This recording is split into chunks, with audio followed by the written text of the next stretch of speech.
Yo, yo, yo, and welcome to Crate 808, the 90s hip-hop podcast that basically tries to bless you with knowledge, which is the fifth pillar of hip-hop, if you didn't know, and just basically with insights and entertainment and anything you need from podcasts nowadays. And today we have a very, very special guest. I can't believe these guys came on. We had Ty earlier, we've got Black Twang coming up as well, but this is Rodney P, man, the Godfather of UK hip-hop.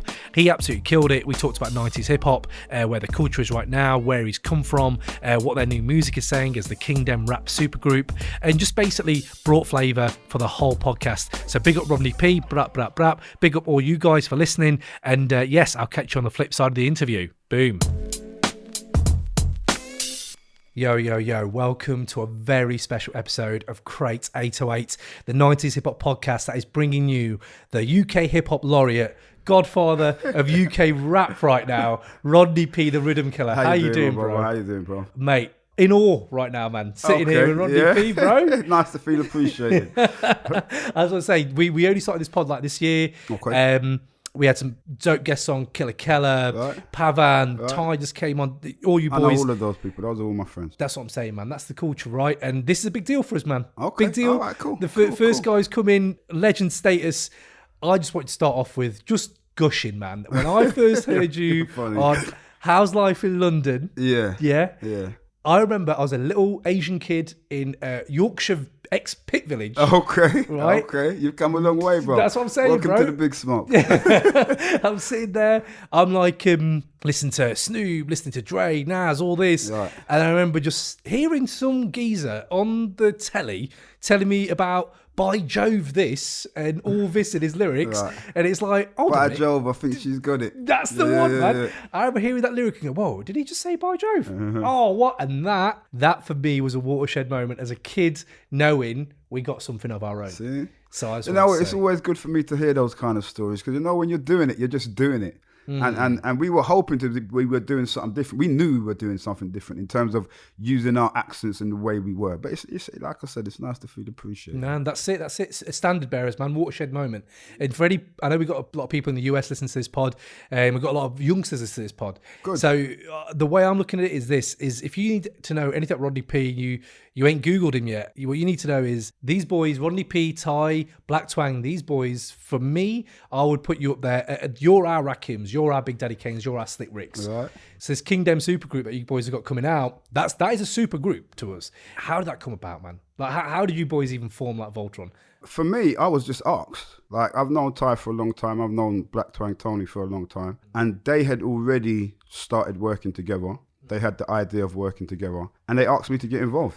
And it was as simple as that. Like, for me, it was kind of a no-brainer. So I said yes. You know what I mean? And I think together, the three of us, we show kind of a strength, a unified strength that I think the style of hip-hop that we represent has needed. You know, a lot of time we're sidelined by the success of these young people now.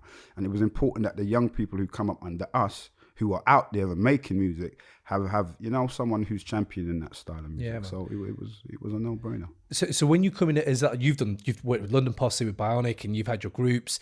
You've also done your own thing. You've done stuff with skits. What's the difference for you when you're working solo to working in a group? Is there big differences? Or? There's less lyrics for me to write. You know, there's less lyrics. You know, I mean, we brainstorm together. So when we're doing these songs, we're all in the studio together. We're working together. We're picking beats together. So it is really a unified effort, more than so than just me deciding what I'm doing, and no one can't tell me nothing. You know, I have to take other people's opinion into account. But it's not that different. It's not that different because I mean we're all quite like-minded. We all rhyme a little differently, but in terms of what we like about hip hop, we're all quite like-minded. So That's interesting, man. It says new Kingdom EP coming out August. yeah, What was it saying? What can we expect? it's absolutely wicked. How you mean? You know, but it's very much a hip hop album as opposed to a trap album or a drill album or a partly grime album.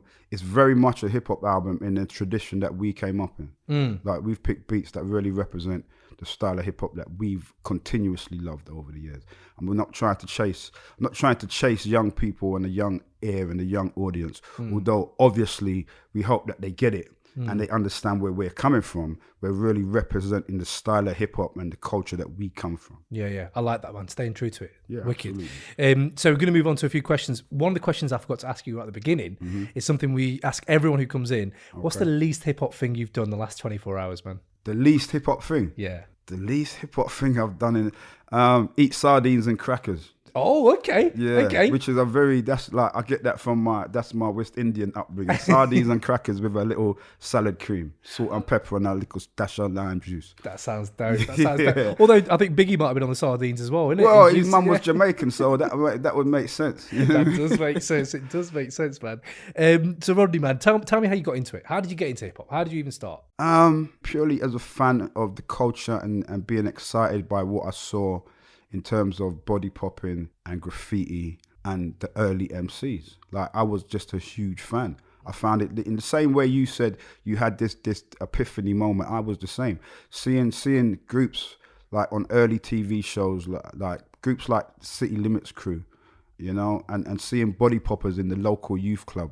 See, you know, Saturday morning TV, like, you know, it was just stuff like that. And it was just so exciting to me to see this, what were then considered to be brand new. As we got older, I was able to relate it more to the dancehall stuff I'd already been listening to. But at the time, it felt brand new. And you know, and America was always the Mecca anyway. Growing up, everything was America. So, you know, yeah, it was before I ever started rapping, it was all about body popping, breakdancing and graffiti. Those were the things that I was into first. Yeah. I was into the music, I was into the rapping, but in the UK, the last part of the culture to really take hold was the MC part. That's what we did last. So we were body popping and breakdancing and writing graffiti before we were making rap records. But they were rappers, the City Limits Crew, the Capital Boys, even the Cookie Crew. Cookie Crew are from Battersea. They're from the area I grew up in. Yeah. And I remember going to see them in a competition in the WAG Club many years ago that they won. And that was an inspiration. And I was actually at the Boomtown Festival this weekend and I saw Congo Natty. Okay. Congo Natty. Back then he was called Mike West and he was in a group called Double Trouble. Yeah. And he actually brought up that event with the Cookie Crew there, and he had actually been in that competition as well. He was in the competition too. You know, so this is 20 years before drum and bass, you know? So, yeah. So this, like, I mean, there's a lot of us who are still in the music today in various positions, whether in front of the mic and in front of the audience or in the background, who all came from that early seed that was planted by people like Mike Allen. You know what I mean? Mike Allen was an early hip hop DJ who we'd run on from school to listen to. Yeah. And you're here like, tell me, are you still body popping? Are you still got a few moves, Rodney? I could still bust a little wave and thing, yeah. Okay, I'm here for that. I'm here for that in the videos, bro. Bring it out, man. Bring it out. I could still do a little thing. I was never that good at body popping, to be honest. I was never very good at body popping. I was never very good at breakdancing. I was never very good at graffiti. But I did all of it. The rapping thing, when that became to the forefront, I could do that. Yeah, man. Yeah. And you bring it, just so everyone knows, you were the guys who first came out in the UK accents, right? Yeah, absolutely. And I don't mean to sound boasty or to take no one else's shine, but it's a fact. Before we started rapping in UK accents, like properly, I'd never heard anyone do it. I heard people do it as a corny thing or as like, you know what I mean? To kind of take the piss kind of thing. Yeah. But we did it for real. Yeah, like, man. We did it for real. And up to that point, I'd never heard anybody do it. We were the first. There's a documentary on YouTube that I saw. Actually, we watched it for this because I remember you were in it, and Bionic's in it as well, London Posse. And the UK, it's from the 80s. It's London. Yeah. It's pirate radio. Yeah, and you hear these people who are from the UK and they're rapping in American accents. It's weird. Everyone had a fake American accent. I had a fake American accent. I don't want to pretend like I didn't come from out of that too. But it quickly became apparent that was a stupid idea. It's weird to look back now and go, oh yeah, we were that young. But it's a young culture, we were kids, exactly. I was like, we started getting into this, I was 14, 15. When we put out the first record in 1987, so I would have been 17 years old by then. And so I'd been into hip hop for 5-6 years by then already. And what had happened was, me and Bionic had got together and we'd had a conversation. We were at a video shoot watching our friends they were body popping in a video. And me and Bionic had sat down and spoken, and we had this idea that he was going to do the reggae thing and I was going to do the rapping thing. And that's how we were gonna get this flavour in. But we weren't a group then. We didn't, like, I hardly knew him. We hardly knew each other then. We were just waiting for our friends to shoot this video and having a conversation. Yeah. After that, we were lucky enough to be asked to go on tour with Big Old Dynamite, which was Mick Jones's new group after the end of The Clash. Yeah. So Mick Jones and Don Letts had got together to form this new group. That's huge, and we man. were lucky enough, because Sipo knew those guys, to be asked to go on tour with them. So we had kind of formulated this UK style that was me rapping and Bionic doing the reggae thing, that more dancehall thing. But it still wasn't authentic. We still weren't really using it. I was still using bits of American slang and doing my, you hear me? And then after that tour, and that tour was in 1986. After that tour, Biggie or Dynamite were going to tour in America. And we, as young, adventurous, fearless kids, said, fuck it, we're going. You know what I mean? We're going. Yeah. I had an auntie who lived in Brooklyn, and we just went to Brooklyn, stayed in her house. I remember we were rapping, like my cousins would rap. We were rapping in this fake American accent thing.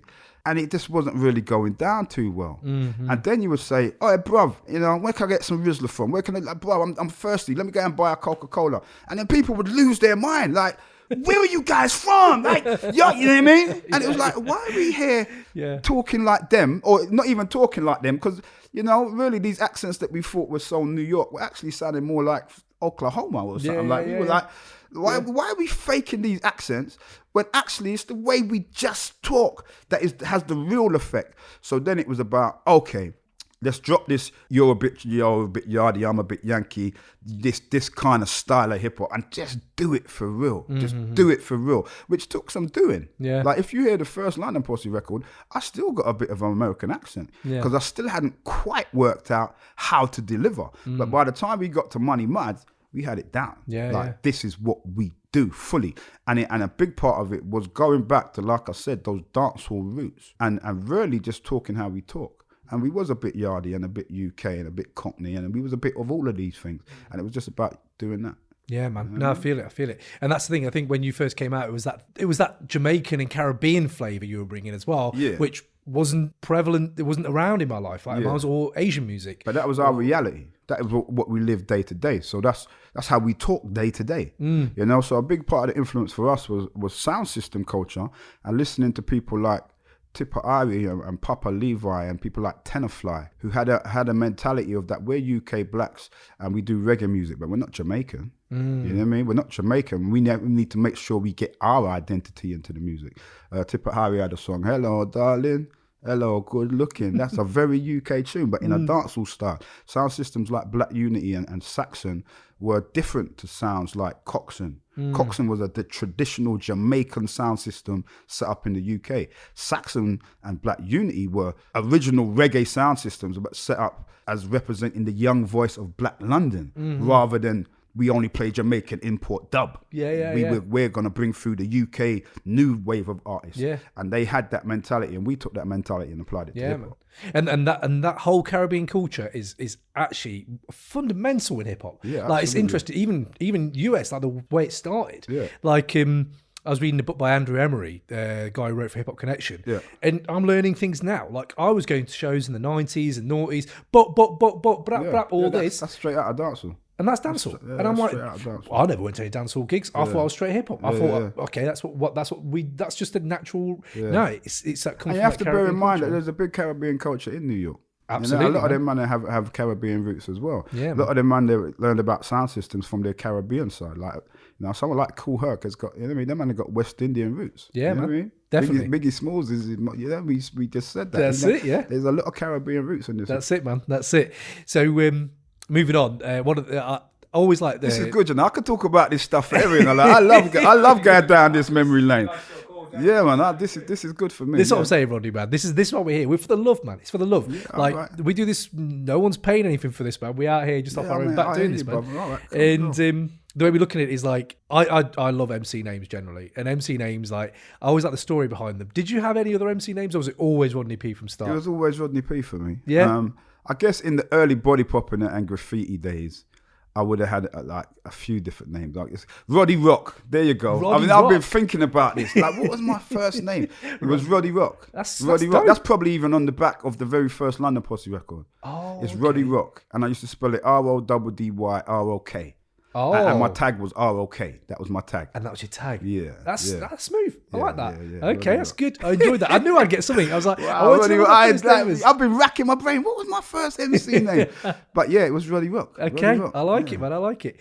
I want to move on. Like, your career's huge, man. Like, you've been around for a minute. Not to make you feel old. I'm old as well, bro. Yeah, Don't worry. I'm grown. Like, I have no problem embracing my age. I feel like, you know what I mean? I've been here for a minute and I've outlasted most. So like, I embrace that thing. Huge, I feel like I got a lot to offer in terms of, you know, history and culture and understanding. That's what I'm talking about. And even if you look at people like Rakim and Big Daddy Kane, for the watershed moments they were, it's unfortunate, like in the noughties, I wasn't getting the same flavour. Yeah. Whereas the UK scene, although like we need to do more to cherish our history, Yeah. you can't say the artists aren't still bringing it. Like, you boys are still here. Yeah, you boys are still can't doing talk to things. me.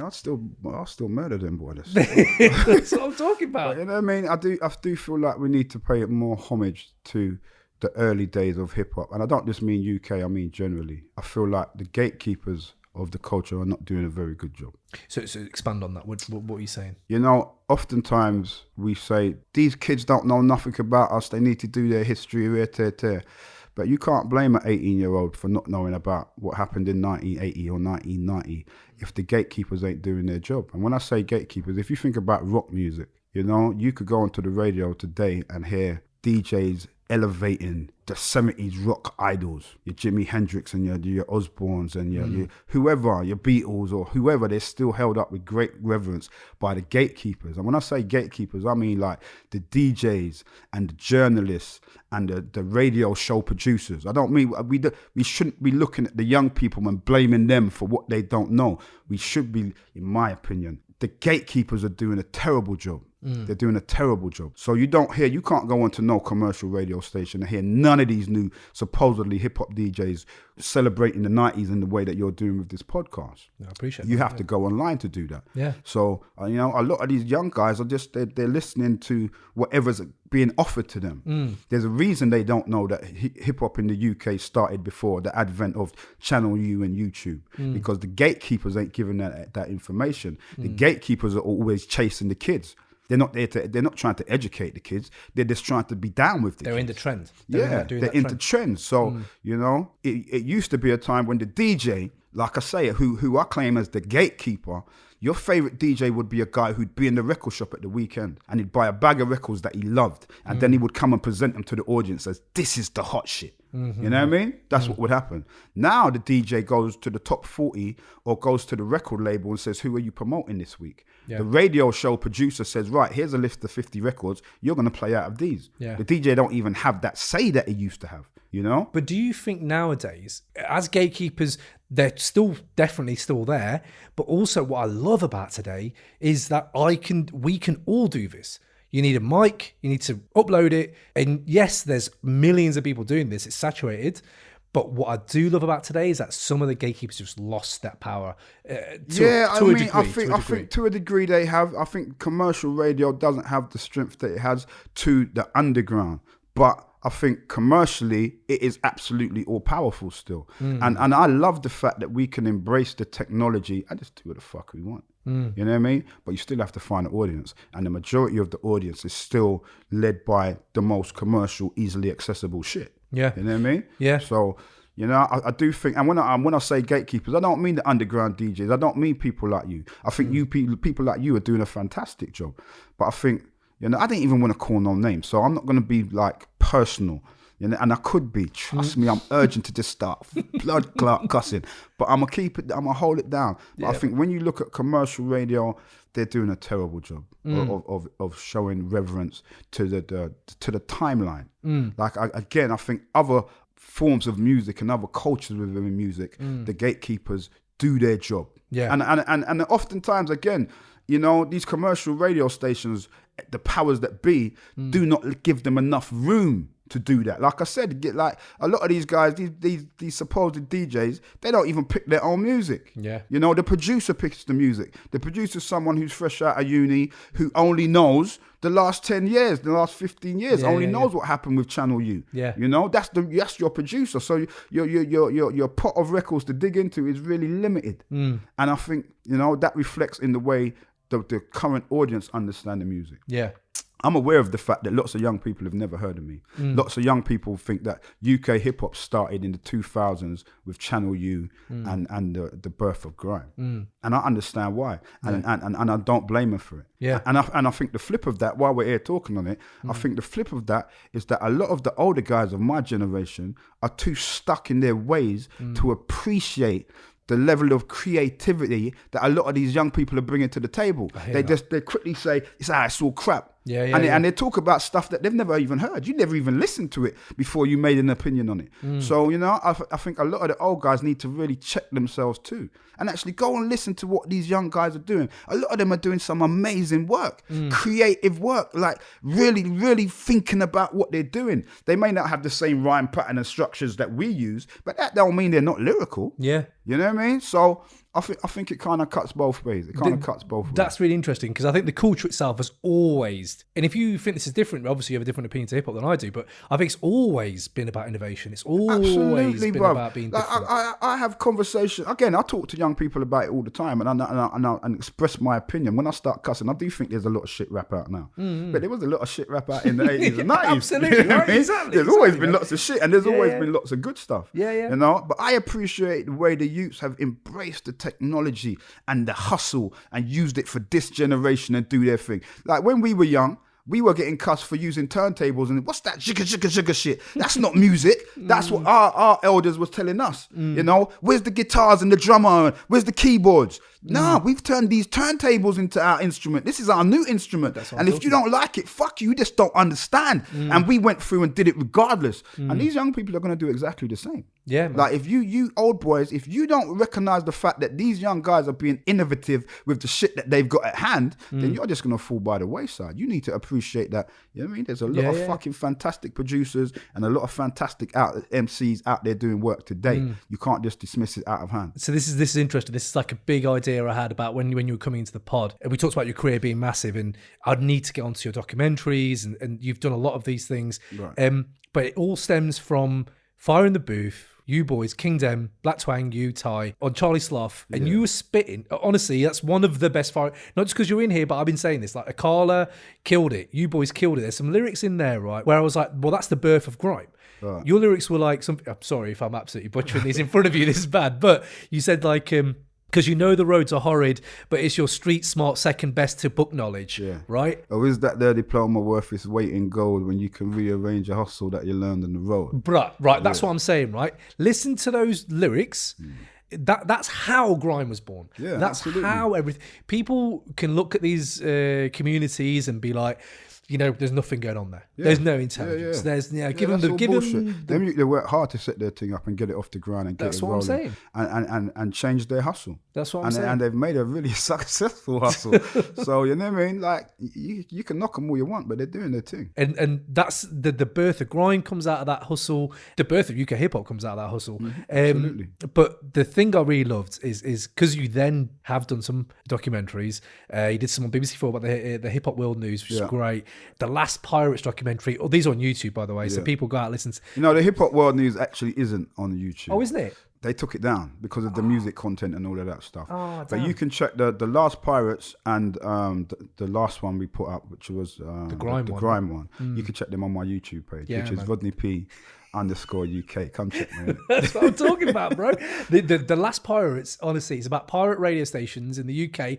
I don't even think you need to be into hip hop to watch that because the innovation and just audacity of young people to be like, they said you're not going to be able to shut me out. Yeah, that's basically what it is. You're not going to be able to shut me out. I'm going to find a way to make it happen. And we love this music so much, and we know there's an audience. We're going to bring it. Yeah. Now with the technology, it's a little bit easier. But in them days, it was harder. You had to climb the side of a housing estate block to put up an antenna and risk being arrested and having your equipment and your records taken. Yeah. You needed to really love it. There's something in that really hit home. It's when Trevor Nelson's on that documentary. He's like, you know, you can all talk about, running away from the police and that, but wait, you're taking my music? Nah, I'm fighting. I'll fight for that. Yeah, I remember. And Trevor was a little skinny dude, but he wasn't joking. Like, man would go all out to save their vinyl. Just windmilling cops, man. Just windmilling no doubt. I love that, man. I love that. Yeah. Yo, it's your original South London trooper Black Twang, aka Tony Rotten. And right now, you're rocking with Crate 808 podcast. You already know it's going to be fire. Enjoy this week's episode. Make sure you remember to subscribe, rate, review, and just keep spreading the word. Bless. So we have a few listener questions that people, because as soon as you came in, they were like, right, okay, we need to ask some questions. So I'm going to narrow them down a little bit. First one, Rodney, have you ever considered making Gangster Chronicles 2? No. No. Never. No. That was it was a window, a moment in time. It reflected who we were and where we were at that time. And no. No.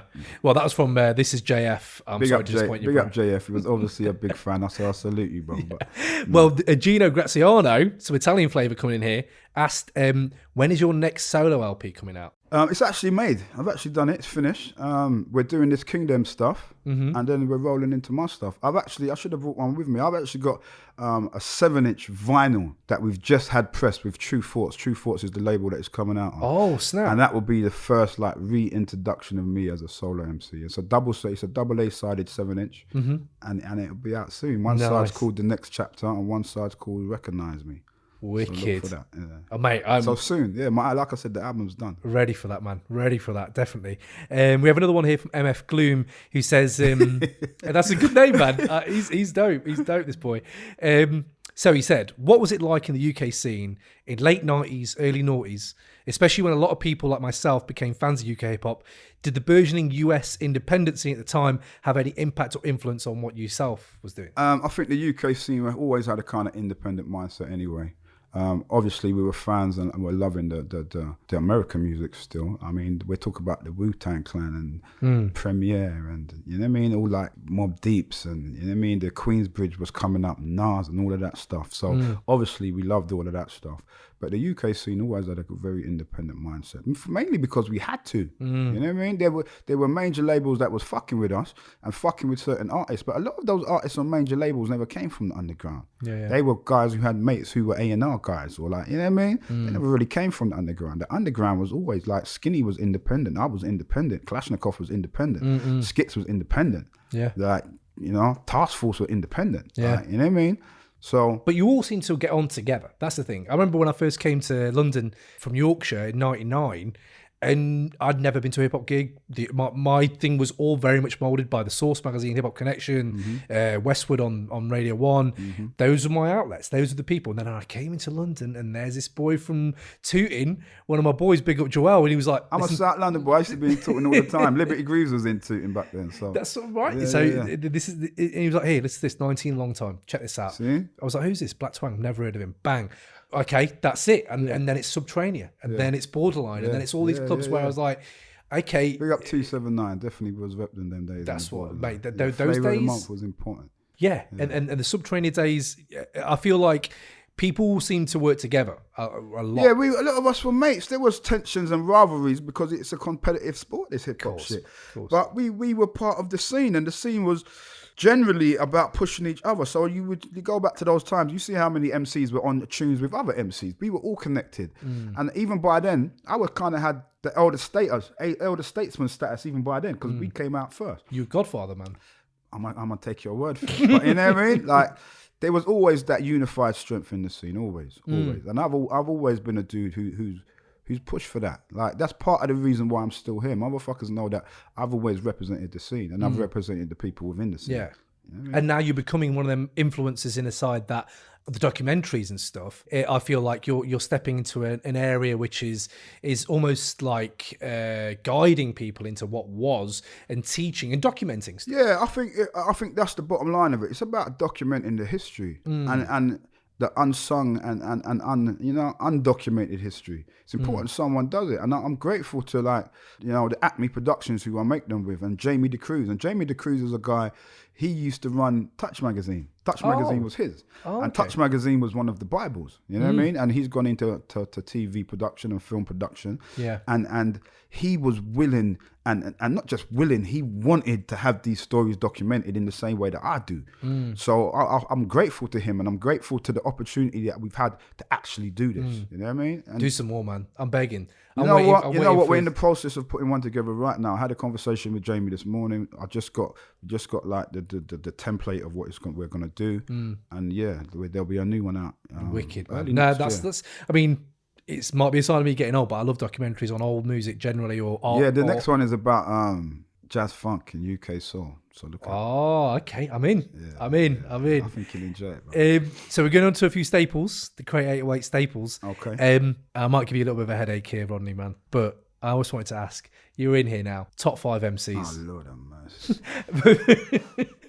Disclaimer, these might change. These change daily. These change every day. They would change every day. And I'm going to keep it UK. I'm going to keep it UK because love the it. palette is too big if we're calling out all these American MCs. Mm-hmm. But big up Chuck D and Rakim and KRS-One and all of these guys, even Jay-Z and Nas and all of these guys. UK-wise, fuck. First and foremost, you know, I want to say Bionic. Bionic was for me a great MC. Like really, really set the levels, set what it was supposed to sound like. So I remember when we came out as London Posse, it still took another 10 years for the UK accent to become the norm. Most MCs were still coming out with fake American accents, and we were being like, we don't want to hear that swamper shit. We don't want to hear that reggae shit. We had to fight for that to become the norm. So, 10 years as well. Yeah, easily 10 years. Major labels were still only signing rappers with fake American accents. If you look at the timeline, you can see that for yourself. Yeah. But so Bionic is one of them. Lord have mercy. I rate Kalashnikov. I think he stands high in the UK MC echelons, definitely. Yeah, big. Bro, that boy's our Nas. I know I keep likening him onto American, and people can have a go at me on Twitter about it, but I grew up with the American hip hop, and the way I look at it is like, man, that's like Nas. It's poetry, man. Yeah, he's like I think he's an incredible MC. You know who I think is an amazing MC who comes from out of the grime scene is Dirty Goods, however you want to pronounce it. Yeah. Incredible MC. And he's got that yard Jamaican dancehall flavour within his UK spitting, and I think he's wicked. I think he's wicked. That's dope. So if your audience don't know who that is, go look him up. He comes from out of the grime scene, but he's an MC's MC. My man's got bars and content, and I'm always about content and flow. That's my thing. Yeah. Who else? You got 2 spots. I'm gonna say Nole. Okay. I've got to put a girl in there. I think when you talk about beasting on the mic, she's a monster. I know, man, they're not touching the mic after Nole's been on it. Like, they're not fucking with it. Like, just leave it alone because she done murdered the thing. So, gotta say Nole. Got to say Nole. That's like when it comes to girls. I also got a friend, Wildflower, from out there, the culture. I thought Wildflower was an incredible MC. Who's on the tune that Skits did. That was her. It was the first time a lot of people heard Estelle and Temper from Nottingham. Right. Skits. That was on Skits' album. Yeah. But Wildflower was hard. Okay. Everyone dig into these. Okay, I mean, it's going to be more than 5. I like Swiss from So Solid. Okay. Swiss from So Solid. I think, again, content, he does emotional music. Out of the new kids, I really like Dave. I think Dave's real hard. Yeah, killing it, man. I like it. There's a youth who I've known for years. So I know he's been on the scene for years, but he's really just getting his bust now. And he's still a young guy. But Jar Digger from Nottingham. Jar Digger. Okay. Like, look for Jar Digger. He's doing big things right now. Oh, definitely. I'll keep that. Malik from out of Morris Delta 7. Yeah, Morris Delta. You know, I don't know how many that is. That's my 7. I think you got enough there. Yeah, all right, boom. There you go. There you go. But there's a lot of great MCs that have represented this UK team, for sure. And enough. Wait, listen. I can't go without saying MCD. MCD is a legend in the UK and the London hip hop scene. Okay. He's that MC that you could see him on stage just hypnotize a crowd with the lyrics, the flow, and the content and what he had to say. MCD was a cut above most of us. Let's get him in. Fact. Get him in, man. Definitely. Yeah, if you don't know about MCD, go and do your research. He had tunes like Psychological Enslavement and Government, Piss Off, Parliament, Spin, Ricketing. Like he was special. He's going in. He was special. Man, that sounds good, man. That's a heavy top 5, man. Heavy top 5. It's like top 10 or something. But I mean, it is what it is. That is what it is. It is. Another one, man, I need to ask you. Career highlights, bro. Career highlights. Oh, the mercy. I've had a few, you know, bruv. I've had quite a few highlights. You know what I mean? Like, for one, I would have to say the fact that I've been around the world, and literally a couple times. You know what I mean? There's not many places I haven't been. I ain't been to Russia yet. Okay. That's about it. You Yeah. know what I mean? And that's probably on the cards for me. That's amazing. But I've been man. to China, I've been to India, I've been to America, I've been to Africa a few times. I've been everywhere in Europe. I've been around the world off the back of this hip hop shit. And that's an absolute blessing, because traveling is an education. So to any of your audience listening to this, anytime you get the opportunity to get on a plane and go and see how other people live, take it, because that's an education in itself. And the world is quite small, and when you go to see it for yourself, it shrinks. And all of those things that you didn't understand and those cultures that you weren't aware of, they're accessible when you can see them for yourself. Yeah. And that just opens up your perspective on everything in life. Yeah. So traveling is important. It's a beautiful thing, man. Yeah. I've got to meet some of my favorite MCs. Like if you see the hip hop world news, like I was a blubbering baby when I got to meet Chuck D. And the reality is that wasn't even the first time I met him. Oh, that wow. wasn't the first time I met him. But I was in his mum's house, and we were there to tell a different kind of story. I'd actually interviewed him before. Okay. But in like on One Extra, more as an artist thing. In that moment, I was really recalling how much he meant to me on a personal level, not trying to sell his latest record. I was really being reflective on how much it meant to me as a young man to listen to those records. And it was really emotional for me. So, Yeah. you know what I mean? It's strange for a lot of people to see a grown-up ragamuffin man like me crying on TV, but I felt it was important that we left that in. I could have cut that out, to be honest, and it crossed my mind. Yeah. You know, I'm a man with the ego and all of that stuff, but I thought it was important Now you to needed let people know how much it meant. Absolutely. Yeah. Because if that's the way to show it, and it got me, man. When I saw that, I was like, wow, that's the love. That's the love just pours out of you, innit? Genuine, yeah. That's it. And we have some 90s questions, right? So 90s hip hop podcast. 90s artist, who do you think has aged the best as an artist? Me. Right, yes. Real talk. Yes. And I'm not even a 90s artist, I'm an 80s artist. Yeah, you're an 80s my artist. shit starts in the first record came out in 1987. Yeah. But I was Rodney P as a solo artist in the 90s. And I don't mean to be bossy, but I think I've done all right, bro. And I'm still here. You've done all right. You've done all right, I've done man. all You right, have. You've you done know all what I mean? right. So I'm gonna claim that one for myself. Okay, I like it, Rodney. I like it, man. Were you in the 90s more Biggie or Pac? Biggie all day. All day. All day. All day. I got a love for Tupac and that. I got a love for Tupac as a personality and who he was as a man. If you talk about hip hop, there's no question to me.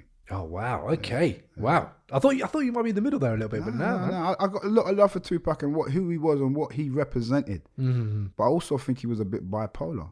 A little bit. No. You know what I mean? You have to start thinking a little bit. His actions. And when you're just talking about hip hop, beats, rhymes, flows, Tupac can't fuck with Biggie. You're joking. Tupac had really good content and spoke about a lot of good things. He also talked a lot of shit. But Biggie brought a flow to this thing, like that swagger, that MC swagger. Yeah, Watershed moment, all man. day. Biggie Watershed moment. Hard one. Dr. Dre or DJ Premier? Oh Lord. I'm sorry, bro. Lord. I'm sorry, mate. I'm sorry. Oh Lord. I don't know if I can answer that. I might have to plead the fifth on that one. And I think they represent different things for me. I think like there's moments when Dre was an underground producer, that early NWA stuff and all that. He was an underground producer.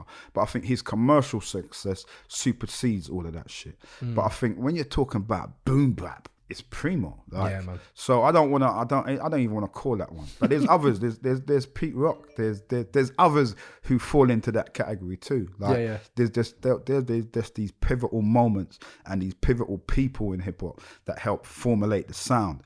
And I don't think you could put the crown on no one guy. You have to share that love. And you know, it's a collaborative thing. Definitely. Yeah, It's DJ Quick needs a lot of Of props. If you like West Coast hip hop, you can't not hold them man up on a pedestal. On a pedestal, you can't. That's you know it, what I mean? man. So I'm gonna plead the fifth on that. Fair enough, man. Fair enough.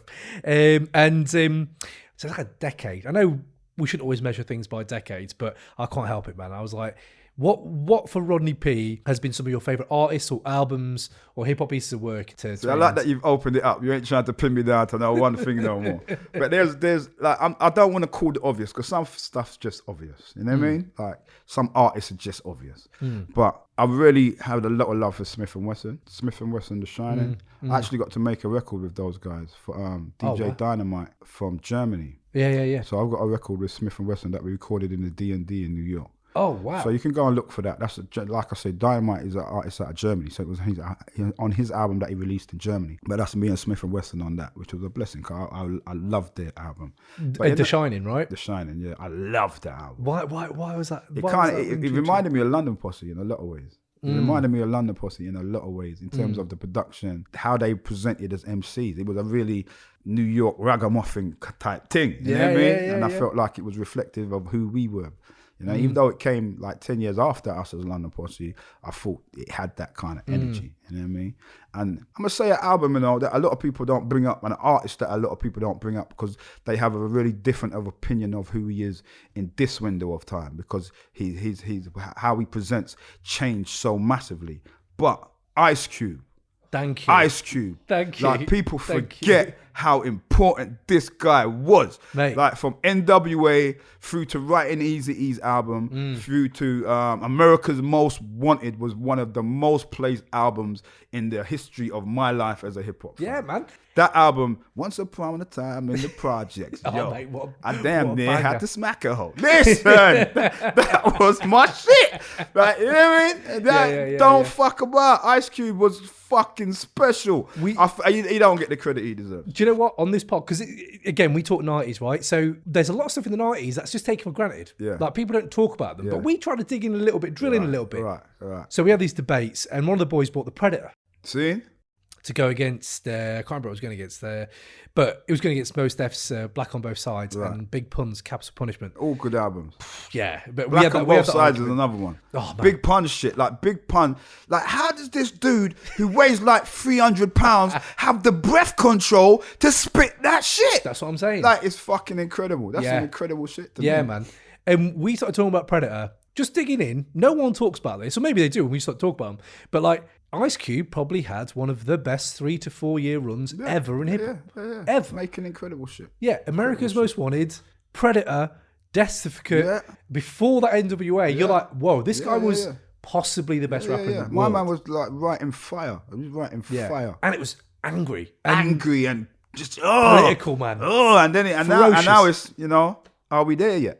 You know what I mean? But for me, I love that career trajectory. Like, he managed to be like, look at who he is now from where he came from, and he's never stopped. If you hear Ice Cube in an interview, he's still fucking Ice Cube, but he's managed to create this amazing career for himself. Yeah, like, I think, Ice Cube, I rate that brother. And No, definitely. I really don't think he gets the credit he deserves as an MC. You know what I mean? Like, no, killed it. You don't always need, it's like one of the guys says on the pod, you don't always need the intricate rhyme patterns, which are great.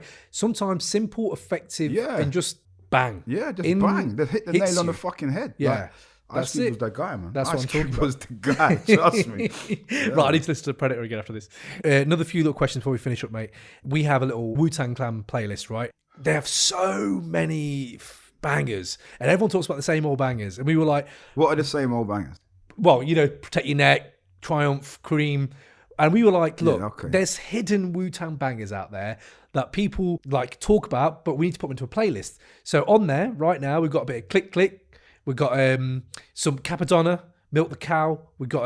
all right, I got you, bro. So we listed Rodney off the Wu-Tang album, Bring the Motherfucking Ruckus. Yes. Bring the Motherfucking Ruckus. That shit. But, plus... fucking Liquid Swords by the Jizza. Yes. All fucking day. Liquid Swords was an incredible album. That's what I'm talking about. Yeah, content, delivery, all of it. Beats. All of it. And plus structure. Like, you know, the Shogun Assassin shit and all of that shit. Yeah, man. That's Jizza. what I'm talking about. Just listen. Yeah. Jizza. Genius. Hard, man. That shit was hard. Man. You know, another guy who should be like in the conversation for top 5s. Jizza, man. Definitely. Yeah.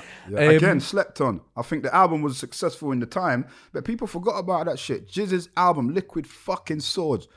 Go play that shit again. That's what I'm talking about. That's what I'm talking about, bro. Yeah. What's the last great music you heard? Okay, I got 2. Okay. I got 2. And I'm keeping it UK as much as possible in this interview.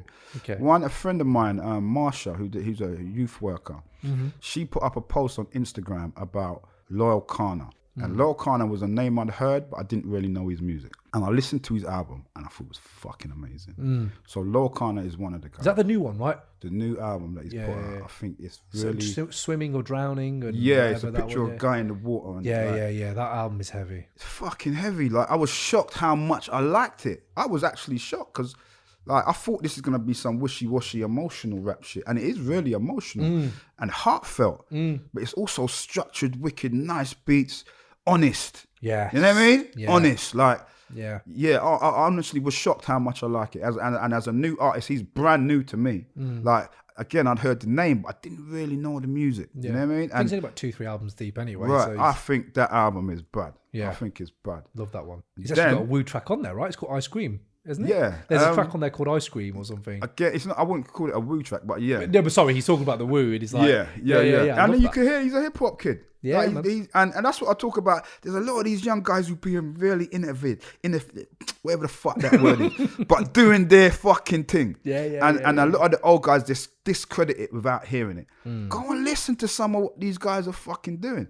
Like, and another thing that I heard yesterday, Bags and Boxes by Blade Brown. Okay. Which is road music. That's straight road music. Yeah. But a lot of us forget what we came up on in the 90s. We came up listening Mob fucking Deep. And before that, NWA and grimy fucking road shit. Man with axes and 4.5s and, you know what I mean? I'll come and blow your head off. And that's what we grew up listening to. We like to act like we weren't into that grimy shit. And now all these kids talk about is trapping. And a lot of these trappers are shit rappers. A lot of them, I ain't going to call no name, but there's a lot of rappers having a lot of success with grimy street rap that is fucking garbage. Yeah. But some of those guys are really fucking bringing it. And I think Blade Brown, Bags and Boxes 4 is fucking hard. Okay, I'm checking it. I can bang that shit. Real talk. So big up Blade Brown. I think he's doing his thing. As a grimy road man talking about selling drugs and banging guns, that's what I'm feeling right now. Rodney, man, schooling me. I need to check this guy out. Yeah, sounds heavy. Yeah. Well, wicked, man. Thank you for coming on, Rodney, man. Really appreciate it. I've enjoyed this. Looking forward to the Kingdem EP. Yeah, so you should. It's nice. If you ever want to come back on and talk more 90s, bring an album. No doubt. When I'm bringing out my shit, I'll be back, bro. Yes. When I'm bringing out my shit. And like I said, my shit, I ain't chasing the audience. There ain't no trap, no drill, no grime on my shit. It's a hip hop reggae thing. And it's a bit more diverse than that because I'm an old boy now and I'm trying to bring in the elements of me as an elder and as an adult. And there's a lot of thoughtful shit. And I got a wife. You can see my ring bling, and I got kids. Yeah. I represent that in the music because it's about dealing with who I am. Yeah. But it's me, innit? So it's a hip hop reggae thing at its base. I deal with my reality. And the way you brought that out in Fire in the Booth, you were talking about your wife and how your life is amazing now and your kids. Yeah. I'm here for that. I've got a little boy. We're grown I'm married. Man. We're grown ups. I'm not trying to pretend to be fucking 19. You know what I mean? I'm not trying to pretend to be that. I hear a lot of men pretending to be doing shit they're not doing and living lives they're not doing. I'm doing that shit, bro. I'm I'm a grown up. Fuck that shit. I don't chase, man. Love it, man. Love it, Rodney. Thank you for coming in and blessing us, bro. Respect, brother. I said, I enjoyed that. Thank you for doing what you're doing. Thank you for being a gatekeeper who's up to his job and is about, like, you know, representing the lineage so that young people can recognize the timeline to this shit. And yeah, I appreciate you, brother. No words right now. But yeah, peace, bro. Peace. Thank you. Peace. So, wow. What a few episodes of Crate 808 there's been recently. I know we've been dead for a minute online. I know that a lot of stuff has to happen with the studio space and stuff like that. But we're bringing you as much flavour as we can with the debates. And right now, Kingdem, Black Twang, Ty, Rodney P, they're on the podcast. My boy over here, Crate 808 resident, Simon Ward, was in on the interviews with me. How you doing, Si? I'm good, man. How you doing? Bit shook, mate. A little bit shook. Can you believe that? I feel a bit trembly after that. Isn't it nice, man, to hear from people who've done it from jump just being real?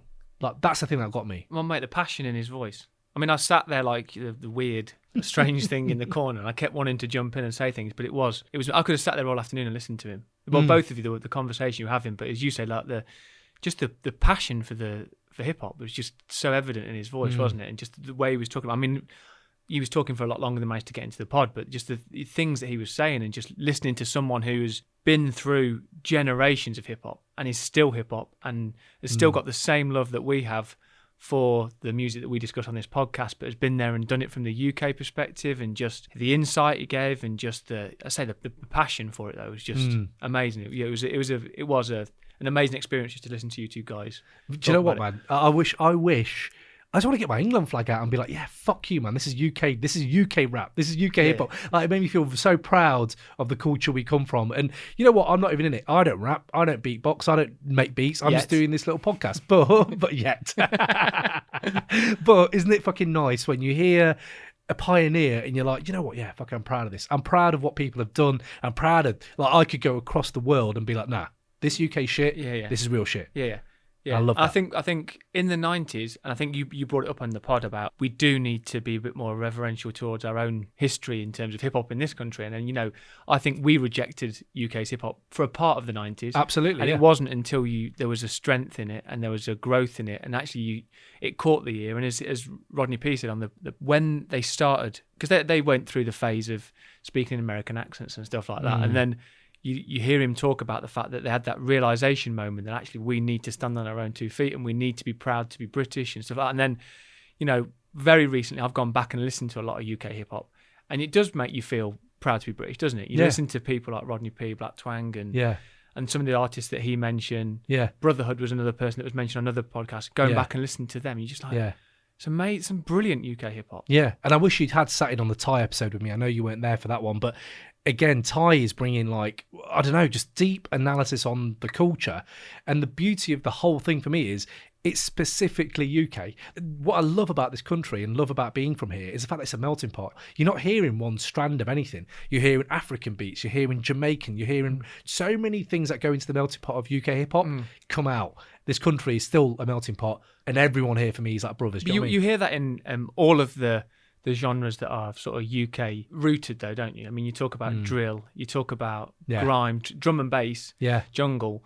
Yeah. Even within those genres, there is a lot of a mix of culture in there. They don't stand alone as this is from one place. You listen to one artist who will, I mean, Rodney P was talking about like the Jamaican heritage of some of his stuff, and that comes through in other artists. You'll hear there is that, you know, you'll hear Bunga influence in some of drum and bass stuff and stuff like that, and that is that melting pot. Even with the genres that are UK based, there's so much variance and difference between them. I think that is a beautiful thing. Yeah, man. I just want to say, if you want to get in touch with us, if you want to have any feedback to the pod, crate808 at Twitter, crate_808 on Instagram, email us, crate808@gmail.com. Just basically show us what you're thinking, man. If you're enjoying this, whatever it is, man, we out here, we're just trying to have fun, and we're trying to just pay some respect and document where we're from, man. So until the next time, I'll catch you all later. Peace, Simon. Peace. And see you all later on the flip side. Brap, brap, brap.